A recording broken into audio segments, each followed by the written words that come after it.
All right, man, check this out. Good morning, everybody. Good morning, everybody. Hey, how y'all doing?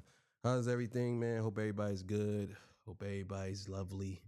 All these good things out here is happening in the world and some bad things. So look, today's episode, we're going to be talking about Punch. TDE has responded to Mal from the Rory and Mal podcast. We're going to get into that. Before I get into that, I got to get a legendary spill. This is Torture Talk. If you like the content, please consider subscribing. If you're new here, let me work on your subscription today. All the beautiful, single, sexy ladies, put one in the chat. All the fellas, y'all know where to find the ones at. Just don't harass them. I don't sell no merch, but I do have content absolutely free. But if you want to leave a donation, links is in the description. Cash App, no more PayPal. They call me the Hidden Gem. 1,300 subscribers, over 15,000. And yes, I am the King of the North. Let me know what kingdom you from. So let's get to it. No more talking. Also, too, March 23rd will be the very first live on this channel. If you are interested in battle rap, you can see the King face off against J Dev. All right, so let's get it.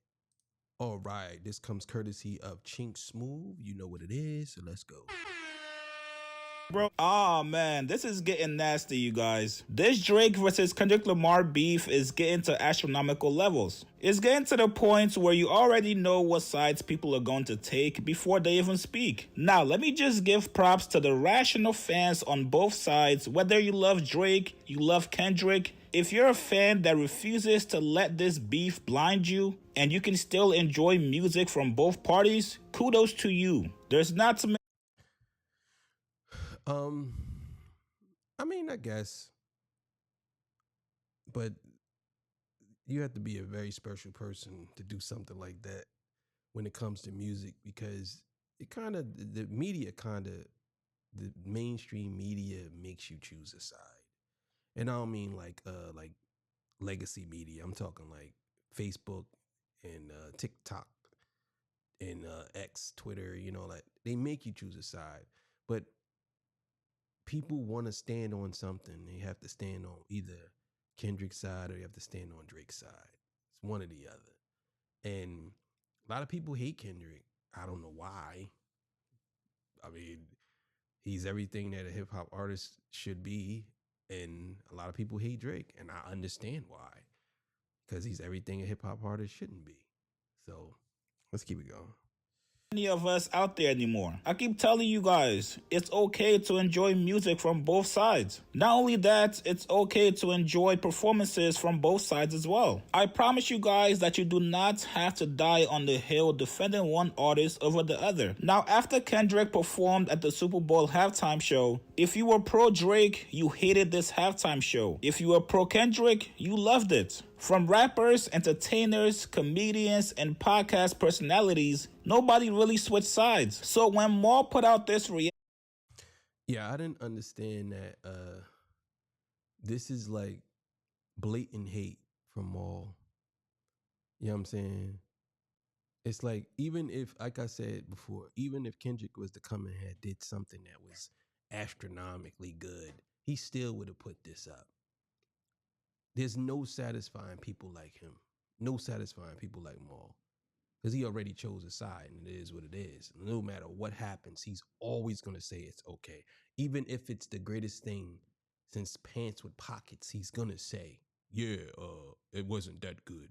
That's just what he's going to do, because he's already indoctrinated into Drake's Glazathon. So it is what it is. Action after his performance on Sunday night, I told you guys exactly what Mal was going to do on podcast day, and boy did Mal deliver. Mal came in and put on a masterclass on how to deflect, move the goalpost, and hate on somebody for no reason. This has gone way beyond podcasting, trolling, trying to play good cop and bad cop for the sake of the podcast. This is truly how Mal feels deep down. Here's what Mal said. That's 100% facts. I told y'all on the last John, he was 100% moving the goalpost. Every time he got questioned, it went from, oh, he's supposed to play the hits. Then it went from, he's supposed to play undeniable hits. Then it went from, oh, if you come into the Super Bowl and you playing in front of white people, you got to play these hits that everybody knew. Like, everything he did was just move the goalposts 100%. To me, I can't take anything he say serious because he's too passionate about defending Drake. I mean, you could be passionate about hip hop, but he's not passionate about hip hop. He's passionate about defending Drake, and I just can't. I can't deal with somebody like that when we talking like conversation wise. He's too passionate about defending Drake. You know what I'm saying? It's crazy. About Kendrick Lamar's Super Bowl halftime performance. Bottom line is this set list, these are not hit records. When you're talking about the biggest stage in entertainment, you need hit records, undeniable hit records, not the songs that we like, because there's some songs on there that we like as a culture. When you put somebody on the Super Bowl halftime stage, you need the songs that people that never even heard of Kendrick remember, like, oh yeah, that's who that is. Well, I don't want to do that because there were a couple. That's why I said a lot of times people say things they don't even realize what they're saying. He said, you supposed to play a song, and if somebody says, oh, that's who that is, then obviously it wasn't a hit and it wasn't a big record. If you have to ask who the person was, then the record wasn't big, man. Like, a lot of these dudes just say anything. I'm telling you, it's disgusting to see. Just say anything. And they think they could get away with it because they have a show. I mean, I guess in a sense they could, but it's just, to me, I just don't get it. I don't get why hate on Kendrick. I just don't understand it. Were a couple hits in there. So I would say Humble is a hit. DNA is a hit. All the Stars is a hit. Not Like Us is a hit. And TV Off is turning into a hit. Yeah. Now you tell me it was turning into a hit. It would be half and half. Don't tell me it was turning into a hit. It just came out. So why perform it? Because he just did a fucking GNX whole performance. Slip. Guy, bro. Why perform it? Even though the theme is centered around GNX. So why perform a song off of GNX when the theme is centered around GNX? Like I said, a lot of these dudes, they go out their way to hate. It's disgusting to see. It's just disgusting. In DNA, Euphoria, and Humble. Even though I even put Euphoria within the GNX rollout. So back to what I'm saying. This Super Bowl performance was predicated and built upon a moment that an artist had in a year. Now that we got the performance, do you feel like the performance lived up to the hype? Absolutely. Absolutely. I don't know why y'all even hesitating. Absolutely. Now you see how wrong he is, because literally the Super Bowl, this was the #1 watch Super Bowl halftime show. And now you see how stupid a lot of these people look now. Like, come on, bro. With your point of saying Not Like Us was the hype, fuck yeah. Okay. He said everything that we didn't think he was going to say. He had Serena Williams crip walking. The fucking choreography was insane. The camera angles were insane. I'm going off your point of saying Not Like Us is what was being anticipated. The choreography was, that met every expectation. What choreography was insane, Rory? First of all, that ain't even a crip walk that she did. Let's get to that. OT Genesis don't approve of that. Let's get to that. Shout out to Zip. That was dope no matter what, though. That was dope. That was one of my favorite parts. Yeah, but we know why it was there. It's clearly. And she out here talking about what choreography was insane, Rory. Did you watch it like everybody else did? Like, man, the whole theme, and people don't even catch this, the whole theme was a real life GTA in a way. Because if you notice that it was the PlayStation controller, it was game over. He was the character from a GTA game. They put the code in the beginning. That was the whole theme. A lot of people didn't even know that. You know what I'm saying? It was more to it than that, but that was the theme of what America is. It's like a GTA game. That's why all the people was running around. Like, it was amazing, man. It was amazing. Because of the boy. How y'all not? Well, y'all not. I gotta say, fuck it. I'll say it. No. I'll say it. Fuck it. I'll say it, man. It's clearly Mom. because of you know who, man. Serena Williams, crip walk. Are you serious? I get the Compton ties. She's from Compton. I get that. Of course. But is her husband not a colonizer? As a colonizer, I would say yes. So why are we? Where's the consistency in the messaging here? My shit. Why I gotta be the one? No, shut the fuck up. Cause you niggas is mother. Again, man, you are reaching into another bag that has nothing to do with anything. I just don't understand it. I don't understand why you reaching into that bag when it has nothing to do with it. But let's keep it going. Y'all crip walking now. That performance was not it. The only performance worse than that was Pat Mahomes. Let's just be real here.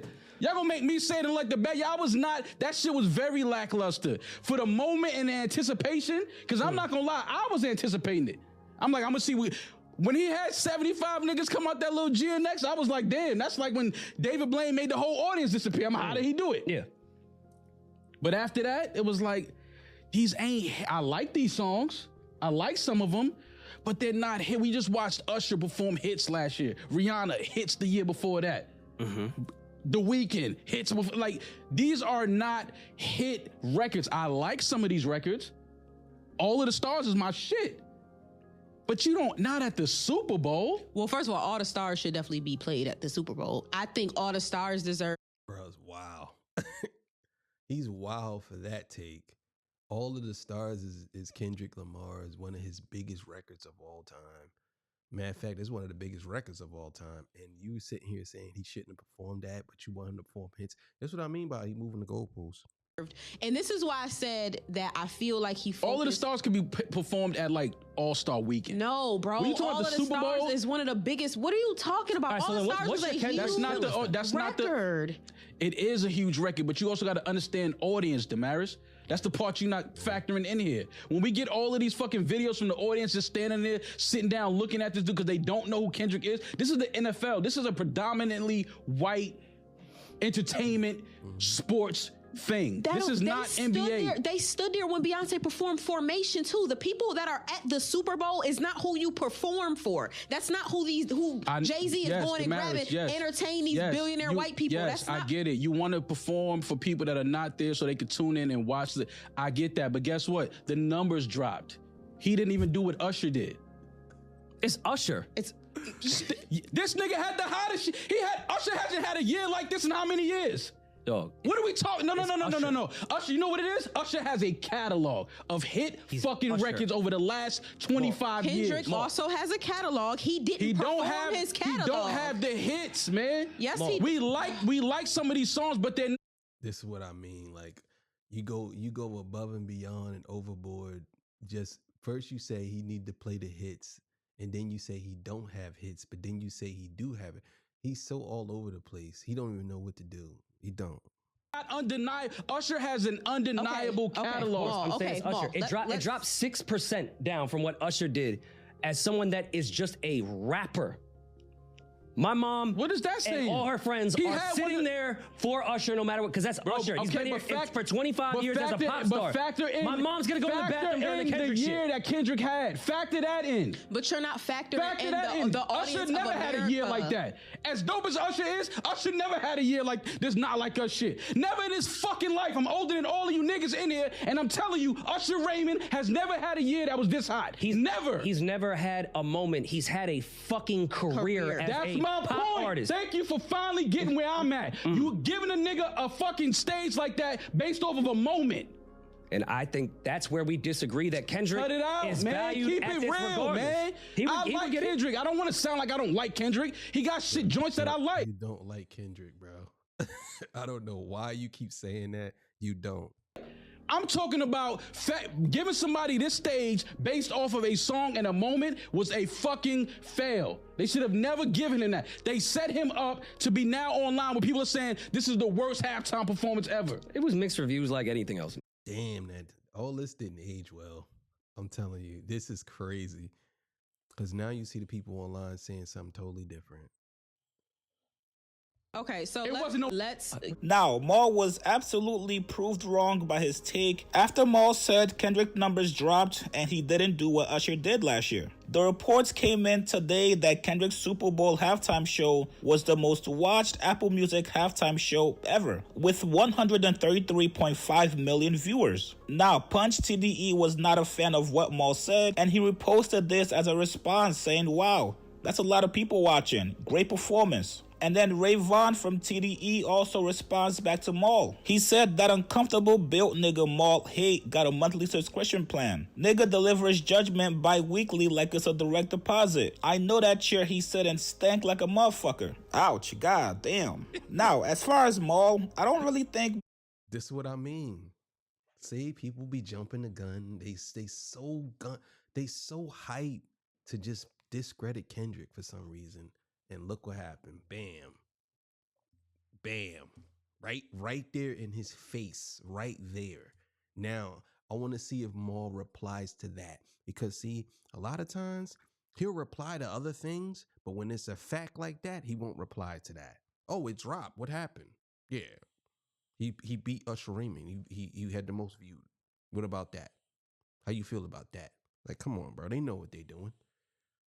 Mal cares about the criticisms. I think he knows at this point he has to continue to keep on shitting on Kendrick Lamar. That's what drives engagement. That's what gets people riled up like this. And ultimately, their numbers are up. They just signed a new podcast deal with Colin Cowherd and The Volume, the same network that Shannon Sharpe is signed to. So congrats to them. Obviously, they're doing something right. And I see you guys saying, yo, Rory cannot wait to leave Mal. If you ask me, I think Rory knows exactly what they're doing. No matter how uncomfortable Rory looks during their conversation when Mal is just going off on a tangent, just remember, it's all a podcast and it's all entertainment. If Mal giving out his bad takes is all we have to do to continue to get deals, hey man, be my guest. You guys get in the comments. Yeah, man. All I'm saying is I don't know if whatever their deal is, I don't even care. I mean, I guess if people want to have a deal with podcasts, and me personally, if it has to be big numbers for the king to take a deal, I'm telling you now. Other than that, I'm working alone. I'm by myself. I'm doing everything myself. You know what I'm saying? I'm going to advertise myself. I'm doing everything myself. But that's another story. You see how people get proven wrong? I want to see if Mal comes on the next podcast and apologize. I want to see if he say, you know what? I was wrong about what I said. I don't like the set list, but I was wrong about the numbers dropping. I was. But see, he ain't going to do that. And most of them will never do that. Because once they double down and triple down and quadruple down, they will never, ever come out and say they were wrong. Because now they look stupid in front of their fans. You were wrong, bro. Just say you was wrong. Authenticity is just, I don't know if people are allergic to it and they want to stay away from it. I don't understand it, but it is what it is. Thank y'all for joining me. 12 o'clock show coming up. I'll see y'all. Peace. Bye-bye.